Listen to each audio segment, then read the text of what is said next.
সেতু চাই, ভোলা বরিশাল সেতু চাই, দাবি মোদের একটাই, ভোলা বরিশাল সেতু চাই। আমার গ্যাস তুমি নাও, বিনিময়ে কি দাও, আমার গ্যাস তুমি নাও, বিনিময়ে কি দাও, আমার ইলিশ তুমি নাও।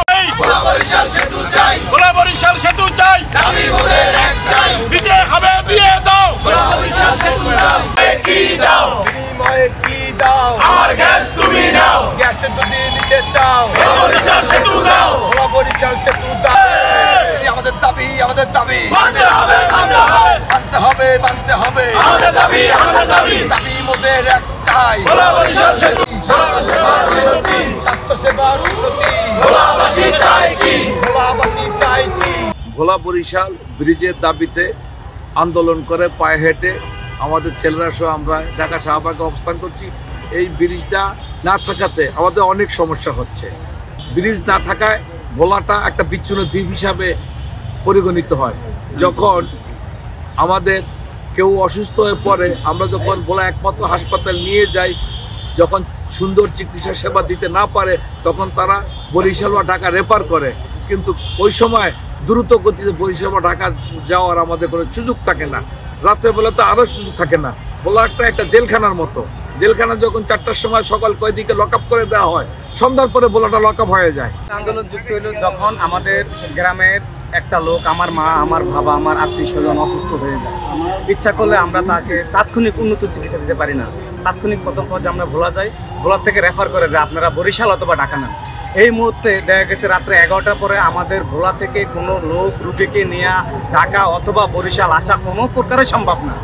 ইতিমধ্যে দেখা গেছে যখন রুগীকে নিয়ে আমরা স্পিড যে কোনো তলা পশু আসতে চাই, ইতিমধ্যে রুগীটা মারা পথে দিচ্ছে না। এটা সরকার ভালো জানে।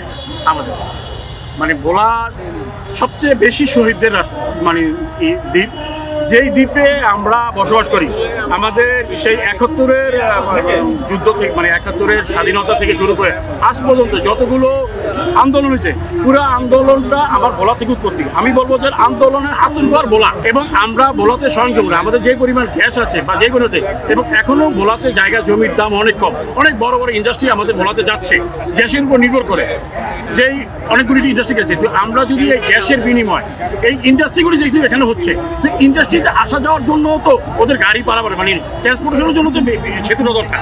তো এইটার জন্য তো সেতুটা আমাদেরকে দেওয়া উচিত আমি মনে করি। কিন্তু কেন দিচ্ছে না এই সরকার, সেটা এরাই ভালো জানে। একটা বিষয় হচ্ছে জ্বালানি।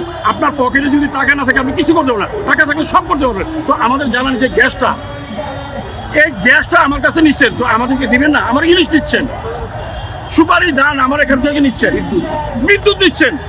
আমি যদি আজকে গ্যাসটা বন্ধ করে দেই, 18 থেকে 19টা জেলা বিদ্যুৎ মানে অন্ধকারে থাকবে, এবং ভোলাতে যেগুলি শিল্প কারখানা, অনেক শিল্প কারখানা বন্ধ হয়ে যাবে।